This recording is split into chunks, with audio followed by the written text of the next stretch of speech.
Diálogo con Ernesto López. El día de ayer, Mario, iniciaron la Semana Empresarial. Correcto. ¿Verdad? Sí. Que es un evento que busca de muchos aspectos elementales. Tal vez un poco en la introducción, cuéntanos un poco para ello. Sí, básicamente es una actividad que vamos a tener en toda la semana. Ayer, iniciamos el lunes por la mañana aquí en San Salvador con una actividad donde tuvimos pues algunas presentaciones. Importante mencionar que se tuvo un foro interesante donde participaron varios empresarios del Grupo Campestre, del Lactos de Oriente, pequeños, medianos empresarios que nos vinieron a contar un poco su experiencia, su vivencia, cómo se logró lograr desarrollar el emprendedurismo que echaron a andar y que con mucho éxito tienen a sus empresas caminando.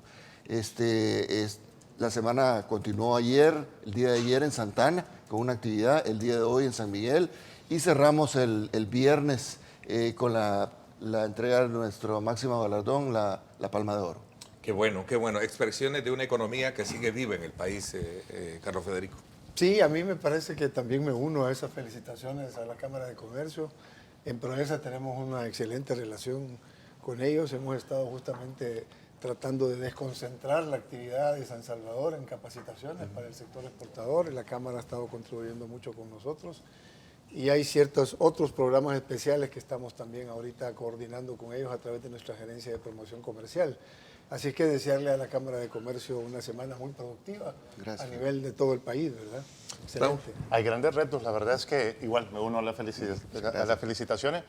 Hay retos porque a la hora que logramos dimensionar qué está pasando en el país y vemos los últimos indicadores comerciales que miden al ranking del Salvador a nivel mundial, que los tengo acá. Por ejemplo, nosotros hemos caído en el Doing Business de la posición 86 a la 95. Así es. Hemos caído en términos de atracción de inversión extranjera directa, somos los que menos atraen.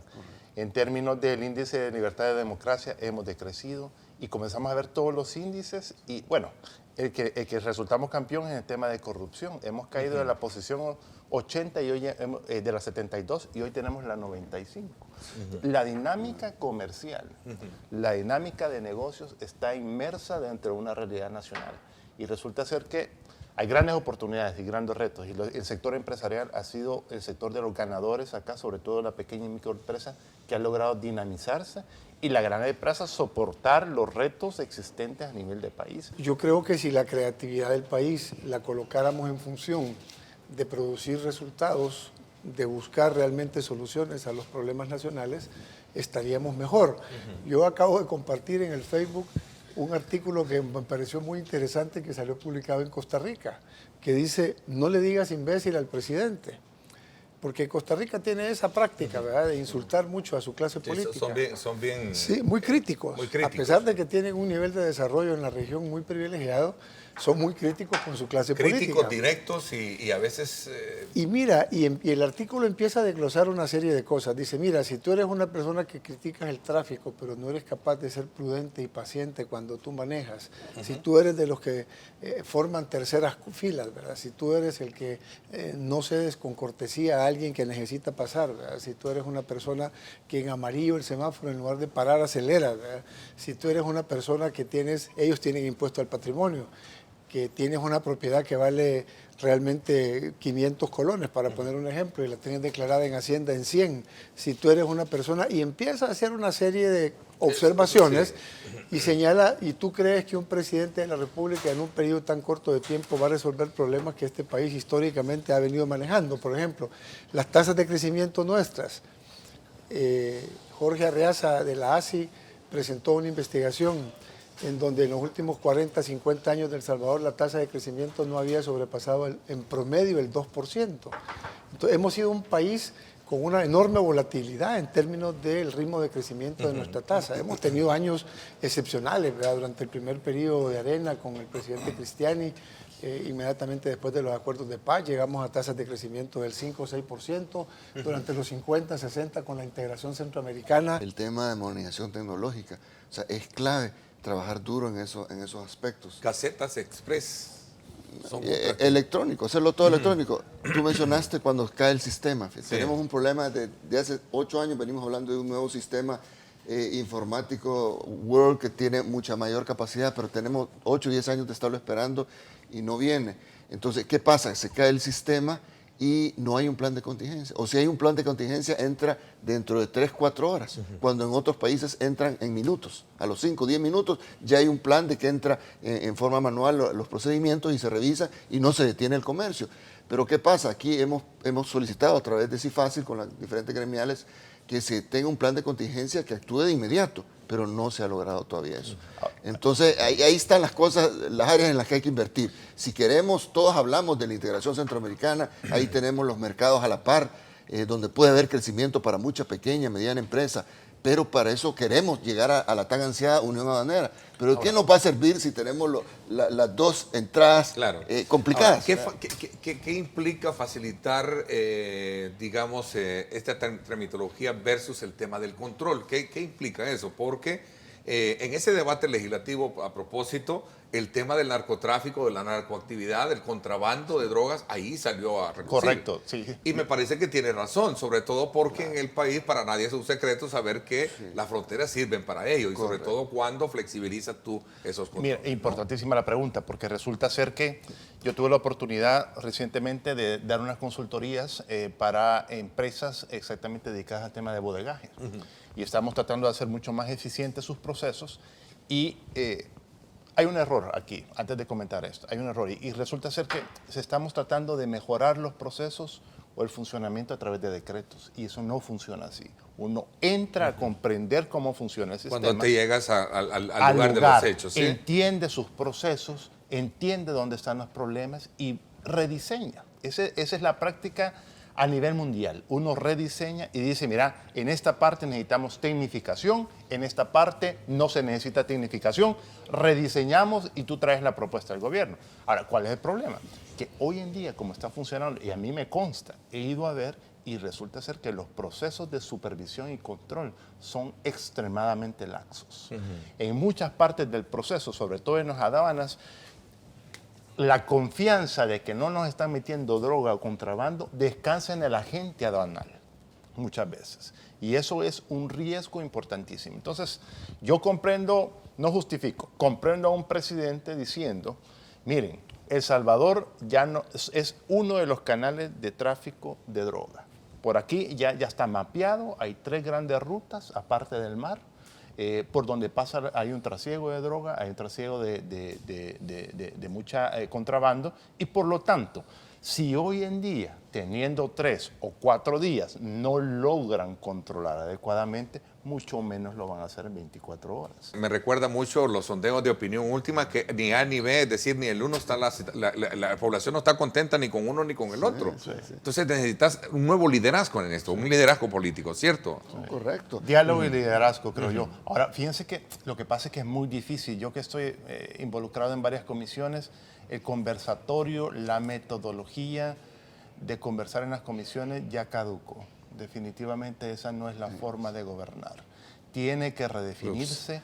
Porque es interesante lo que tú estás No, muy no hay atrevido no, también no de tu diálogo, parte siendo un asesor dentro de y decir, miren, aquí... Sí. Bueno, ayer pasó, ¿no? Ayer Y estaba, te felicito realmente, Raúl. por Ayer eso. estábamos en la Comisión de Hacienda. A puertas cerradas. Todo el mundo ha criticado a puertas cerradas. Pero es que yo los entiendo. Todos Tocando el quieren tema de expulsar pensiones. Insisten en mantenerse a puertas cerradas. Total, pero ¿qué es Ya lo no que vas- pasa? Lo que no pasa sé es si que es la gente infidente no se para da ti, cuenta. pero nos vas a explicar yo lo por voy qué a decir, razón, ya lo dije. ¿Qué es lo que pasa ayer?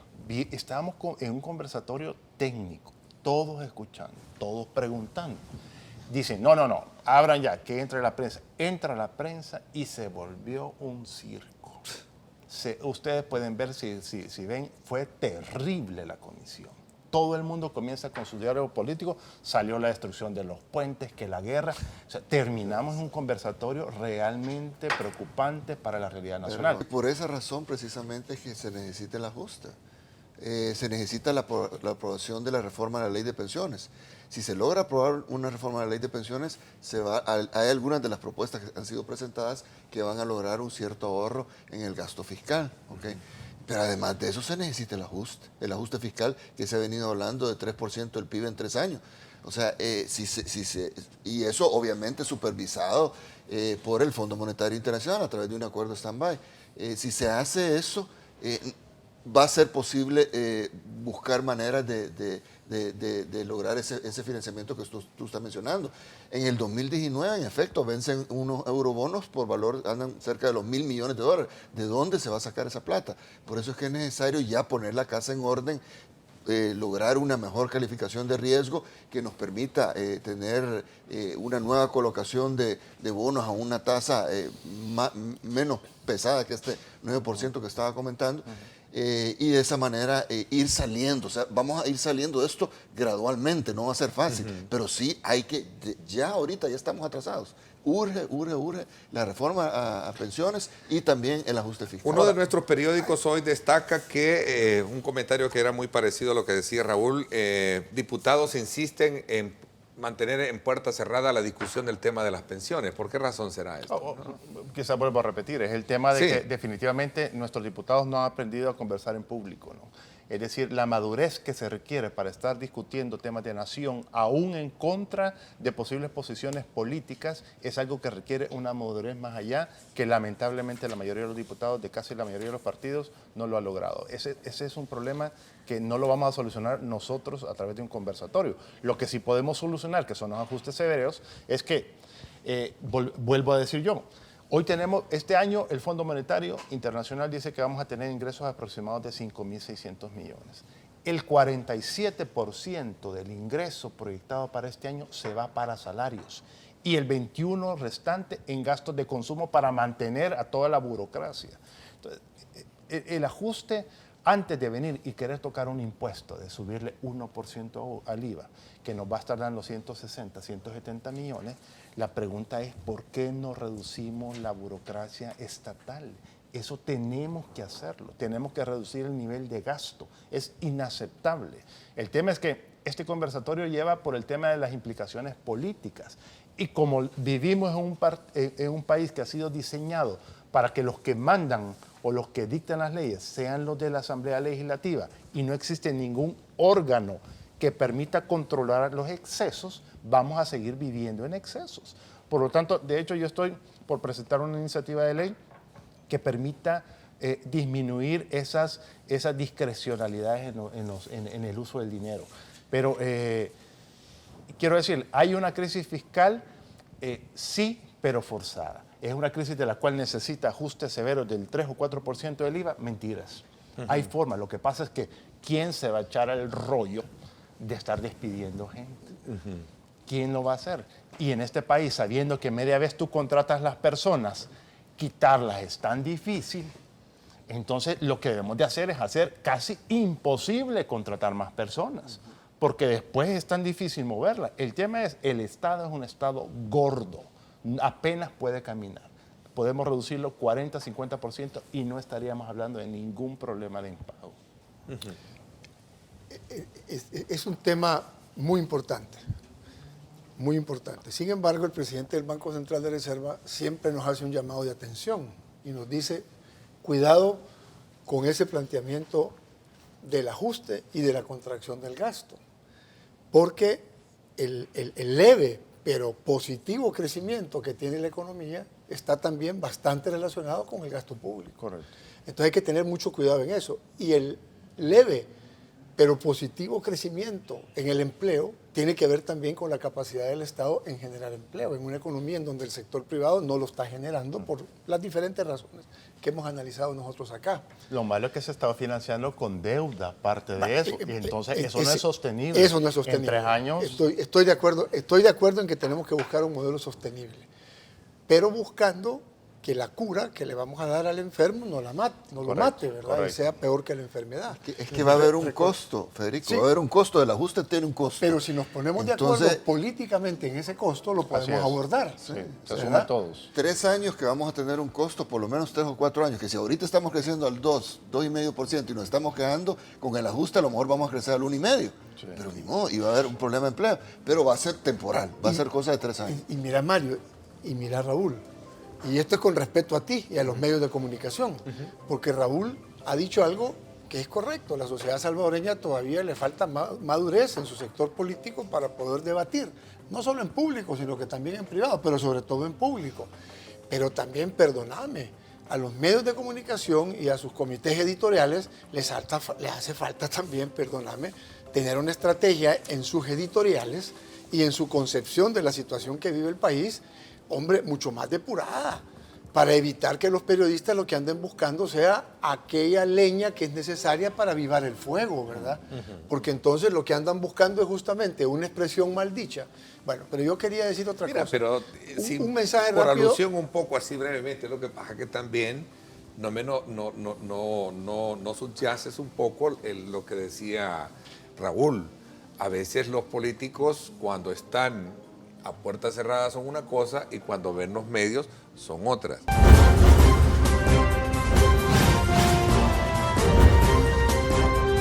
Diálogo con Ernesto López.